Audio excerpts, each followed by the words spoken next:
안녕하세요. 조울증과 우울증이 뭐지? 그리고 어떻게 하지의 질문들에 도움을 드리는 조은의 마음약국입니다. 네, 오늘 조은의 마음약국 가족 여러분 인사드리겠습니다.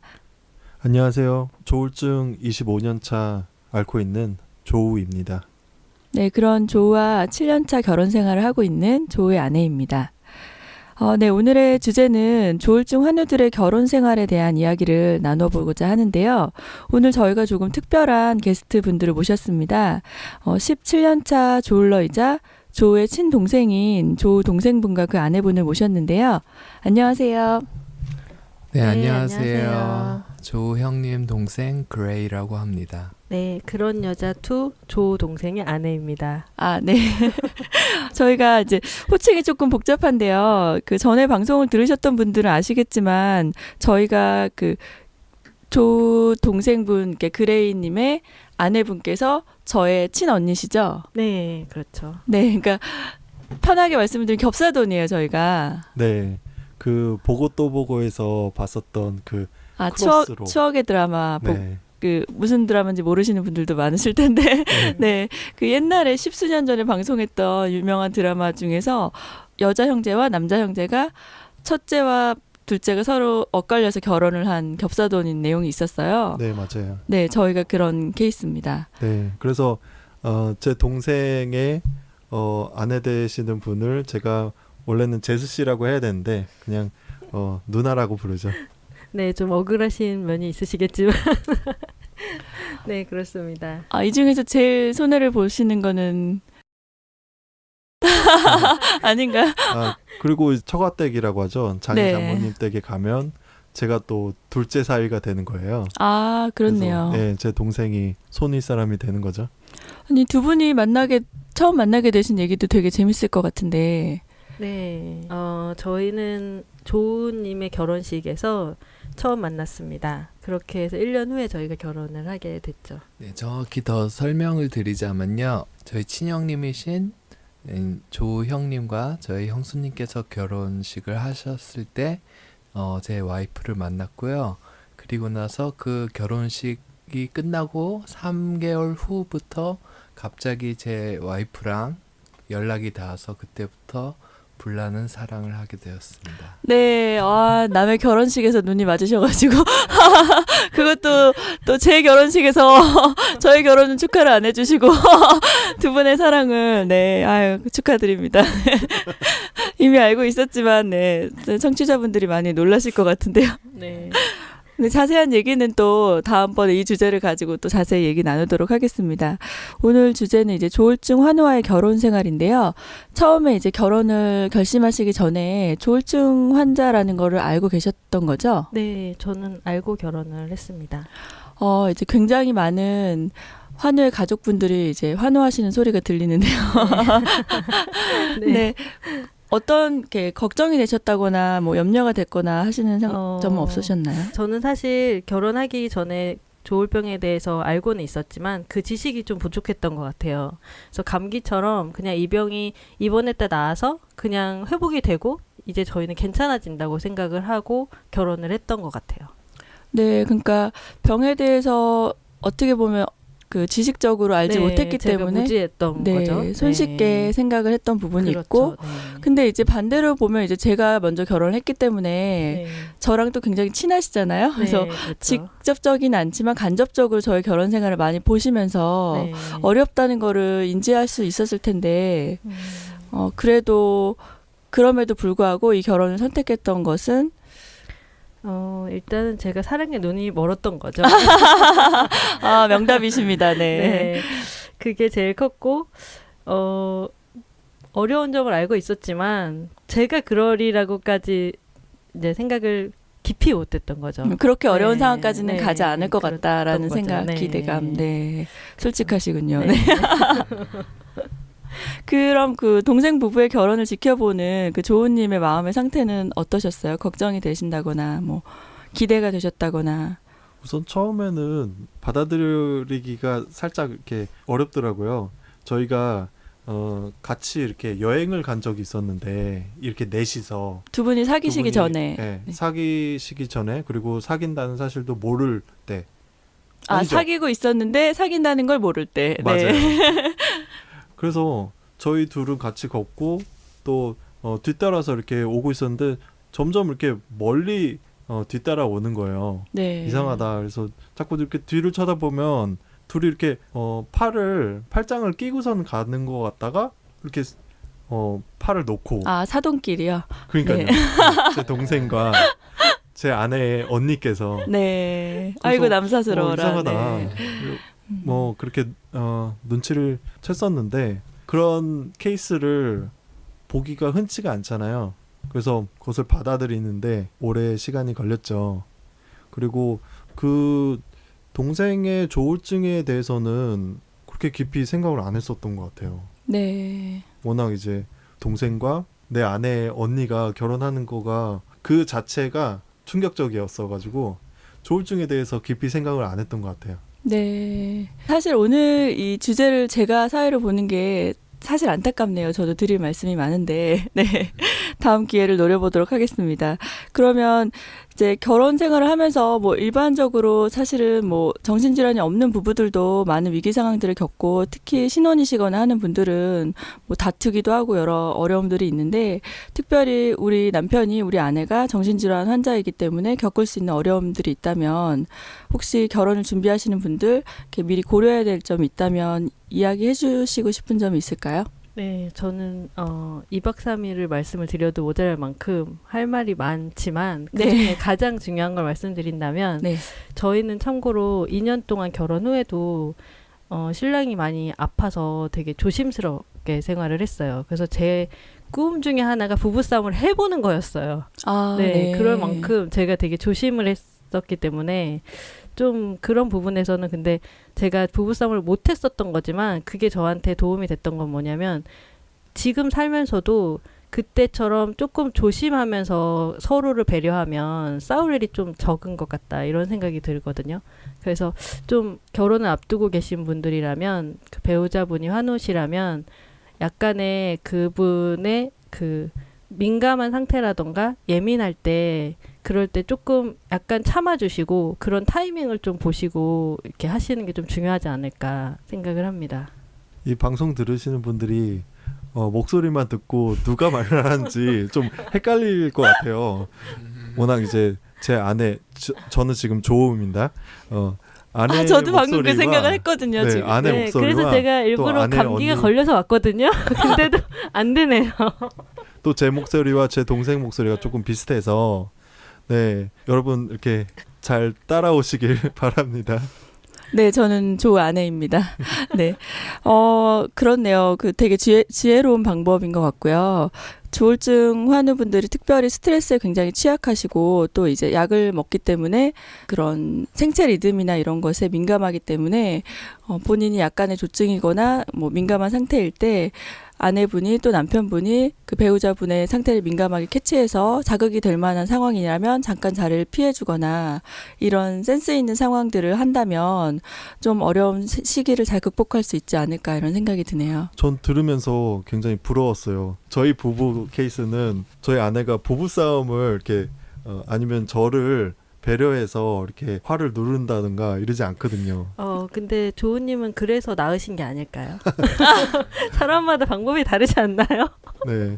그런 스트레스를 줌으로써 제가 더 이렇게 강해지는 그러니까 모든 질병이 다 마찬가지인데 정신질환도 제가 보기에는 본인이 갖고 있는 원래의 성격이 더 극대화되는 부분이 있는 것 같아요. 그러니까 원래 성격이 느긋하셨던 분들은 한정없이 더 느긋해지시고요.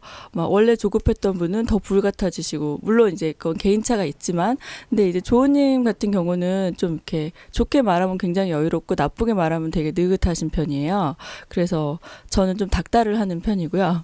이제 또 조 동생분께서는 그 그레인님께서는 반대로 좀 어떻게 보면 좀 빠르기도 하시고 예민한 부분도 있고 섬세한 부분도 있고 약간 두 분이 성격이 다르시기 때문에 또 다른 아내를 만나게 하신 게 아닌가. 네, 그렇게 풀이가 되네요. 네. 저도 그렇게 생각하고 싶습니다. 네. 오늘만 방송하실 거 아니시잖아요? 네. 저는 만족합니다. 네. 조우 형님의 동생 그레이입니다. 왜냐면은 목소리가 비슷하기 때문에 제가 좀 그레이라는 표현을 쓰는 거고요. 저는 일단 저희 조우 형님의 형수님께 너무 감사드리고 제 와이프에게 감사를 합니다. 일단 제 와이프에 대해서 이제 설명을 드리자면요. 참 뭐 제가 감사할 따름입니다. 왜냐면은 제가 예전에 어떤 조울증 카페 같은 데서 봤는데요. 조울증 환자들 또는 조현증 환자들에게 가장 중요한 것은 신앙심과 배우자라는 그런 얘기를 들었습니다. 네. 네, 그래서 저는 일단 신앙심은 투철했고요. 거기다가 현숙한 아내, 지혜로운 아내를 만나서 정말 너무 감사할 따름이고요. 그리고 예전에는 결혼은 천생연분끼리 하는 거고 끼리끼리 결혼을 하는 거겠죠. 하지만 저는 항상 하루에도 한 대여섯 번은 생각하는 것 같아요. 끼리끼리라고 하기엔 와이프가 너무 억울하다 이런 생각 많이 하고요. 네. 네, 그래서 제가 좀 준비를 많이 해오셨네요. 네, 그래서 참 제가 또 많이 하는 생각 중에 하나가 와이프를 만나서 와이프가 저를 많이 사람 만들어줬고요. 아까 좀 전에 끼리끼리라고 하기엔 와이프가 너무 억울하다는 그런 생각 하루에도 대여섯 번 하는 것 같아요. 많게는 10번도 하고요. 그래서 이제는 와이프가 저를 많이 사람 만들어줬기 때문에 와이프의 자랑스러운 남편이 되리라 그런 마음다짐을 많이 하고 있고요.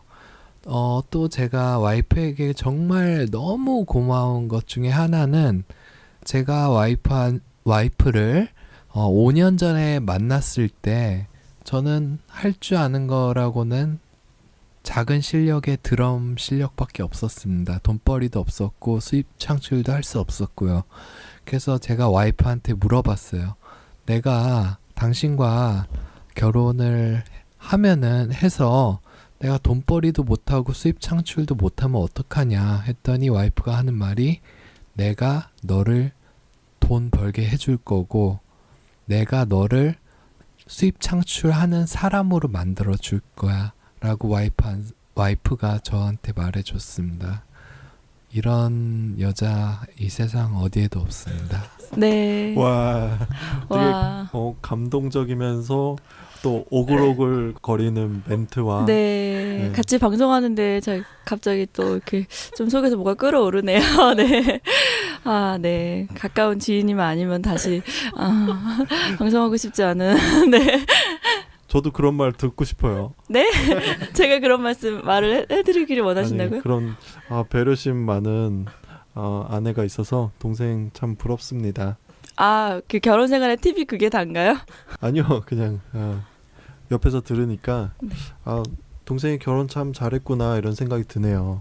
그러니까 지금 해주신 말씀을 이제 제가 정리해 보자면 그 결혼 생활 유지하는 팁이 겸손함인 것 같아요. 그러니까 상대방의 좋은 점에 대해서 인정해주고 상대방의 배려와 희생을 세워주고 자신의 연약함에 대해서 또 솔직하게 오픈하고 이런 겸손함이 두 부부의 끈끈함을 더 오래도록 유지시켜주는 견고함이 되지 않나 그런 생각이 듭니다. 네, 그리고 제가 2년 동안 부부싸움을 못했다고 했는데 그러면 그 이후에도 부부싸움을 못했는지에 대해서 궁금한 분들이 계실 것 같아요.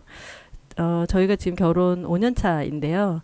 지금 그때 못했던 것들을 저희가 막 싸우고 이러는 건 아니지만 그때 못해줬던 것들을 지금 신랑이 해주고 있는 것 같아요. 뭔가 제가 짜증을 내거나 화를 내도 받아주고 그때에 대한 저는 보상 심리를 지금 느끼고 있는 것 같아요. 그래서 지금 병으로 힘드신 분들이 계시다면 그분이 회복이 되시면 다 받으실 수 있을 거라는 생각이 듭니다. 네. 회복될 때까지 기다렸다가 네. 회복된 뒤에 네. 쌓였던 것을 풀어라.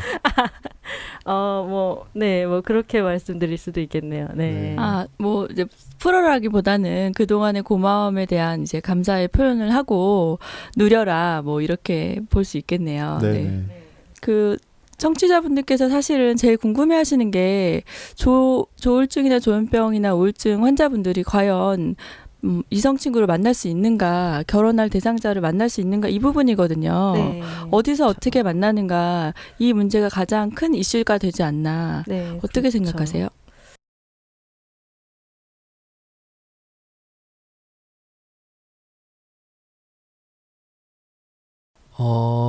일단 그 조울증 환자들이나 죄송합니다. 조울증 환우님들과 조현증 환우님들이 어떻게 여자친구를 만날 수 있는가, 어떻게 결혼을 할 수 있는가, 어떻게 수입 창출을 할 수 있는가, 그 부분에 대해서 고민이 가장 많으신 것 같아요. 근데 네, 제 입장에서 보면은 제가 뭐 어떤 종교라고 표현은 못하겠지만 저는 일단 신앙심은 투철했습니다. 그 부분에 있어서는 제가 제 스스로를 칭찬해줘도 좋을 만큼 신앙심이 투철했고요. 그렇기에 그렇기에 이제 좋은 와이프를 만날 수 있었던 것 같고요. 그리고 이제 결혼 5년 차지만 지금 또 저의 치부를 드러내자면은 전 아직도 버젓한 수입 창출이 아직 없습니다. 하지만 제가 조금 환우님들께 이제 작은 위로를 드리자면은 환우님들 안에 가지고 있는 어떤 거룩한 과대망상 또는 근거 있는 믿음, 나는 언젠가 잘 될 것이다. 이제 그런 어떤 근거 있는 믿음.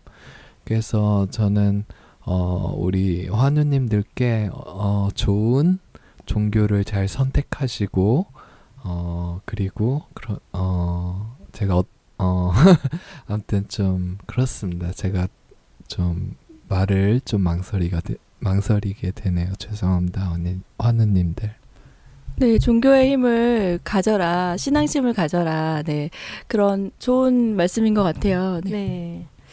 네, 개인적으로 이제 신앙심을 갖게 되면 뭐 요즘은 뭐 기독교뿐만 아니라 뭐 천주교나 절에서도 수련회라든지 청년부 모임 같은 단체 활동 굉장히 많이들 하더라고요. 근데 뭐 사심을 갖고 그런 모임을 가라는 건 아니지만 그런 신앙심 활동을 하다 보면 자연스럽게 또래를 만날 수 있는 기회들이 열리게 되고 그러다 보면 서로 마음이 통하는 이성을 만날 수 있는 기회들도 자연스럽게 열리고 네. 뭐 저는 개인적으로는 뭐 술을 먹고 무슨 동호회를 가고 이런 것보다는 그런 종교단체라든지 그런 게 싫으시다면 뭐 자원봉사 무슨 아니면 봉사활동 뭐 그럼 홀트 아동복지 뭐 많잖아요. 본인이 네. 할 수 있는 자기가 가지고 있는 걸로 뭐 돈으로 기부를 하지 않더라도 그런 곳을 가다 보면 거기서 마음 맞는 분을 만날 수 있는 기회들이 있어요. 저는 네. 그런 것들을 많이 시도해 보셨으면 좋겠어요. 이성이 많이 있는 곳을 가라는 말씀이시군요. 네, 근데 이제 뭐 네. 헌팅한다 이런데 술집 이런데 가지 마시고 그렇죠. 네. 그게 환우한테 그 술이 좋지 않다는 건 다 아시잖아요. 네. 알코올 섭취하고 이런 밤 문화를 가지 마시고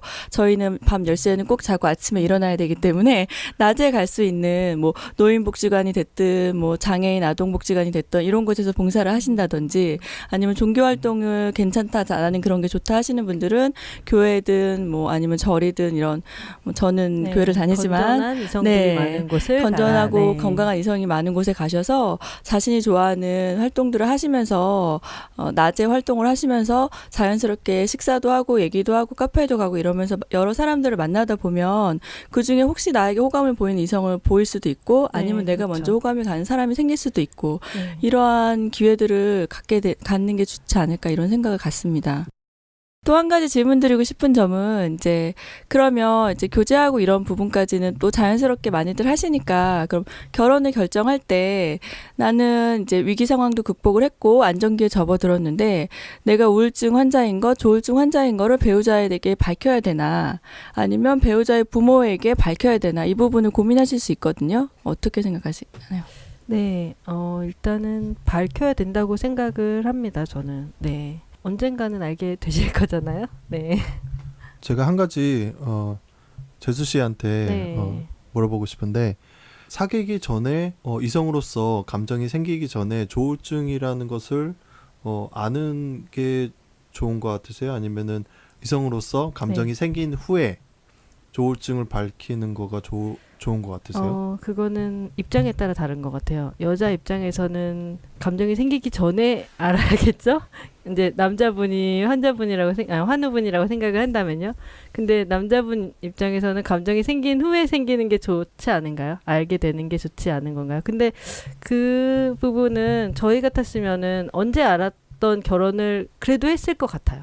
그게 꼭 중요한 거라고 생각되지는 않아요. 네. 그게 이제 저는 그 만남의 경위가 어떤 경위냐에 따라서 다르다고 생각하는데요. 두 분이 예를 들어서 직장에서 그냥 자연스럽게 만나서 연애 감정이 생겼다거나, 뭐, 두 분이 자연스럽게 연애를 하다가 감정이 생겨서 교제를 시작했는데 알고 봤더니 여자분이 남자분이 정신질환자더라. 그러면 감정이 생기고 말해도 상관이 없죠. 근데 맞서는 상대로 나갔다거나 소개팅을 나갔다거나 누구의 소개로 서로의 프로필을 알고 어느 정도 스펙을 고려하는 만남에서 만나게 됐는데 그런 사실을 오픈하지 않고 만난다면 그거는 신뢰가 될 수 있는 부분인 거죠. 그거는 경우에 따라 다를 수 있다고 생각해요. 네. 그런데 주변에서 그 소개팅이나 선을 나갔을 때 첫 자리에서 그거를 오픈을 하셔서 매번 이렇게 퇴짜를 맞으시는 분이 계시다고 그런 얘기를 들었어요. 그렇기 때문에 저희 같은 사람들이 방송이나 여러 가지 이제 사회 운동을 통해서 사회적인 인식을 더 개선되도록 노력해야 되지 않나. 조울증 환우가 뭐 소위 말하는 옛날 같은 인식의 정신병자고 뭐 자손 대대로 정신병 걸리는 그런 질병이 아니라 뭐 당뇨병과 같이 약을 먹으면서 충분히 정상 생활이 가능하고 또 저희 부부같이 자식을 낳으면서 건강하게 잘 생활하고 있는 많은 환우들이 있는 것을 보여주면서 전체적으로 사회적인 인식 개선을 위해 노력해야 되지 않나는 생각이 듭니다. 네. 되게 청취자분들 중에 아들이 조울증에 걸린 경우 어머니로서 내 아들이 조울증인데 조울증 환우인데 결혼할 수 있을까? 여자를 만날 수 있을까? 이런 걱정을 하시는 것 같아요. 근데 저는 아까 말하신 그 지인분의 케이스를 만약에 저한테 그분이 혹시라도 얘기를 하신다면 저는 이렇게 말씀드릴 것 같아요. 그 마음에 드는 이성이 있을 때 그분은 굉장히 솔직하고 싶으신 거잖아요. 자기 자신 있는 그대로 보여주고 싶으시고 근데 그거는 사실 이런 것 같은 거예요. 자기에게 뭐라고 표현할까요? 남한테 굳이 말하지 않으면 알 수 없는 뭐 결함이 있어요. 뭐 치질이 있다든지 뭐 입냄새가 심하다든지. 왜 하필 치질? 그러니까 겉으로 볼 땐 말하지 않으면 모르지만 굉장한 결함이잖아요. 그런 게 있는데 그게 이제 관계가 깊어지고 감정이 생기고 이제 우리가 정말 사귀자 결혼을 전제로 사귀자 하고 나서 말을 해도 되는데 그걸 미리 말을 하는 거죠. 처음 만났는데 아니면 대머리에서 가발을 쓴 경우. 그쵸, 맞아요. 그럴 수 있죠. 네, 이제 네. 여자분도 거의 대부분 대머리를 원하지 않으시잖아요. 대부분은. 근데 이 사람이 괜찮아. 나 호감이 갔어. 몇 번 더 만나보고 싶어. 근데 저는 대머리입니다. 첫 자리에서 누가 그러면 어머 좋아요. 이런 사람이 어딨냐고요. 그 사람이 소감이 생기고 나서 사실 저는 머리숱이 없지만 그래도 이런 좋은 점 있습니다. 이렇게 해야지 왜 처음부터 그걸 말하냐 이거죠. 그래서 제가 재수 씨에게 물어봤던 거가 네. 조울증인 것을 알고서는 아까 도의적으로는 말씀을 드리는 게 맞는데 네. 케이스 바이 케이스로 따지자면 약간의 유도리가 필요하다 이런 얘기를 드리는 거죠. 그러니까 네. 뭐 이렇게 지혜롭게 하시면 좋을 것 같아요. 네, 맞습니다. 나는 꼭 솔직해야 돼. 이래서 첫 만남부터 그렇게 말씀 안 하시는 거가 거짓말을 하는 게 아니잖아요.